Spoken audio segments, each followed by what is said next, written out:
ke pasal sinopsis tentang cerita Air Mata Dalang ni? Ingat. Okey. Kalau semua dah ingat, cikgu akan mengajar tentang, kamu tahu ke tentang apa cikgu nak ajar ni? Watak dan perwatakan. Betul. Okey. Penyediaan watak ni, yang cikgu Fani boleh membantu kamu mengingatkan tentang ciri watak tersebut. Watak tersebut tu ada apa? Lepas tu kamu akan tahu peristiwa yang menggambarkan tentang watak tersebut. Okey, sebelum cikgu mulakan, cikgu nak kamu ingat dua perkara itu tentang watak. Apa itu watak? Individu yang menggerakkan cerita. Betul. Yang kedua adalah perwatakan. Perwatakan itu merujuk kepada apa? Ciri perwatakan dia. Betul. Betul semua. Okey. Cikgu akan teruskan kepada permainan ini. Setiap kumpulan akan memilih beberapa watak dan cikgu nak kamu semua tuliskan nama watak tersebut, ciri watak dan contoh petikan teks yang terdapat dalam watak tersebut di helaian kertas ni. Dan selepas kamu semua dah siap tulis, wakil kumpulan ataupun satu kumpulan akan hadir ke hadapan untuk membentangkan hasil yang mereka perolehi. Okey, Kurni pilih watak mana yang dia nak.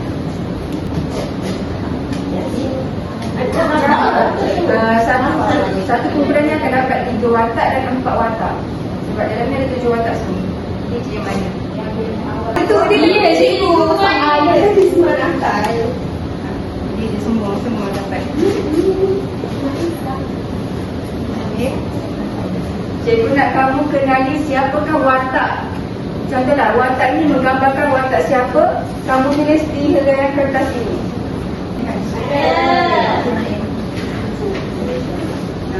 Terima kasih cikgu.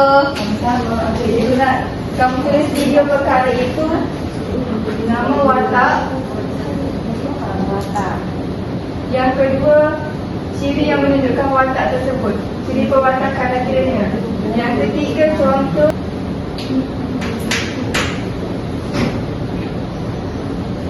Okey, dalam masa yang sama kamu sedang mencari ciri dan watak tersebut kan? Di hadapan ni ada beberapa contoh petikan teks yang menggambarkan watak tersebut.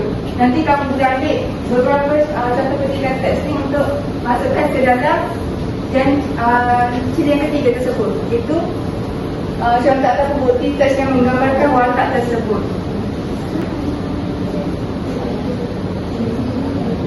Ciri watak tersebut.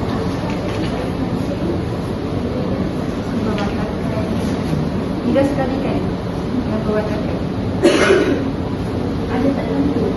Contohlah, tapi dapat dia meneruskan pahatan berlungang Bota Mahwajadah. Dia menggambarkan kepada watak siapa? Pak Yasir.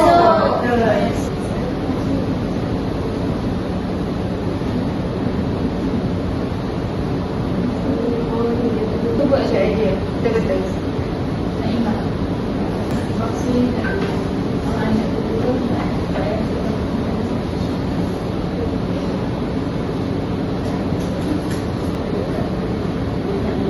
Berapa minit lagi cikgu ada? Ada lagi 2 minit. Okey cikgu.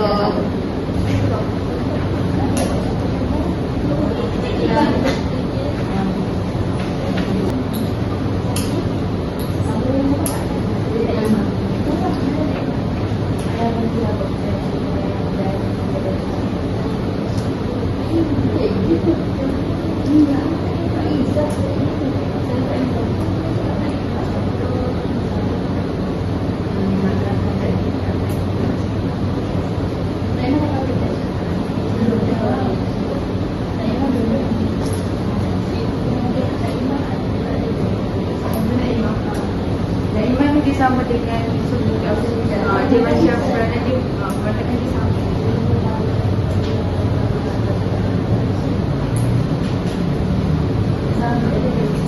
Ada lagi 1 minit lebih lagi. Dah siap ke? Belum okey. Munifah dah siap. Sikit lagi cikgu. Jadi ada masa lagi beberapa saat. Kalau dah siap, saya nak Kamu nak wakil ke nak Cikgu bilang wakil. Saya bilang okey. Semua nak pergi depan Saya boleh je cikgu. Okey. Semua nak pergi depan. Sebab ada 3 watak kan? Ya. Kamu terangkan apa yang kamu perolehi berdasarkan watak dan gambar yang kamu dapat sebentar tadi. Okey cikgu. Semua. Ini dia tadi. Sekejap lagi dia seorang je. Terima kasih. Okey, ini watak Pak Yasuk. Dia seorang yang rajin dan gigih. Contohnya, dia meneruskan pahatan berulang botol wajah warna. Pak Yasuk akan berhenti seketika. Dia akan meneguk air kopi pahit, kemudian menyambung semula. Menunjukkan perwatakan apa? Gigih berusaha. Ya, betul. Okey, pula. Saya dapat watak Mak Esa. Antara perwatakan Mak Esa ni tidak pernah membantah Pak Yasuk daripada menjadi tok dalam. Satu lagi perwatakan dia, sentiasa berada di samping Pak Yasuk ketika susah dan senang. Dan kiranya inilah yang menggambarkan kepada watak perwatakan Mak Esa ni tadi. Belajar yang tak tambah ke? Tak ada. Okey, dah sekali dengar. Dengar kawan-kawan. Dengarlah. Ini watak Faizah.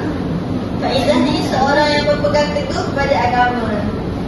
Dia juga sering menegur Pak Yasuk secara kasar kerana menjadi tok dalam sehingga Pak Yasuk tersinggung. Oh, bagus. Yang kedua, karisma nak ke depan.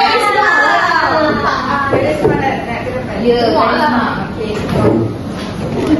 Jangan ambil cakap. Kita kena ni masa, cakapkan masa. Nakal je ikut tu nakal. Yang nakal tu Balik nakal. Tengok tu.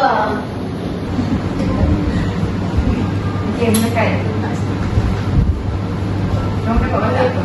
Okay, di sini saya dapat watak Ustaz Sauki.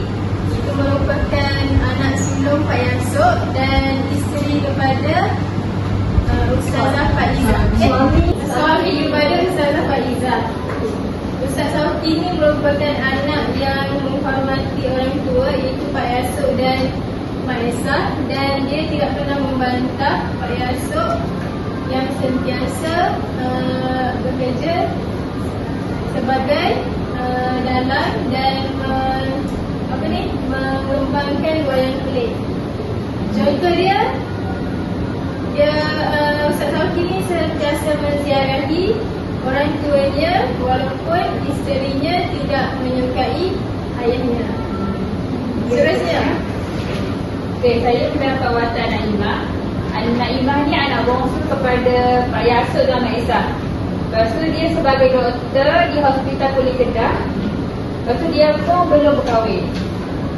Dia juga merupakan seorang anak yang mengenal jasa. Contoh yang saya dapat lihat adalah dia selalu tunda apabila dia kelapangan atau ketika bercuti. Itu bermakna dia masih ingat ibu bapa yang di rumah. Ada apa? Dah cukup Dah cikgu. cukup. Okey, seterusnya. Seterusnya terdapat Sulida. Sulida ni anak kedua Pak Yasuk dan Mak Esa. Dia bekerja sebagai jurutera di Syarikat Minyak di Sarawak. Lepas tu dia sudah berkahwin dan mempunyai 2 orang anak. Sulida ni juga seorang yang mengenal jasa. Contoh dia juga sama seperti Naimah tadi. Dia selalu pulang apabila dia berkelapangan ataupun ketika bercuti. Okey, betul, tepat dan bagus. Pandai.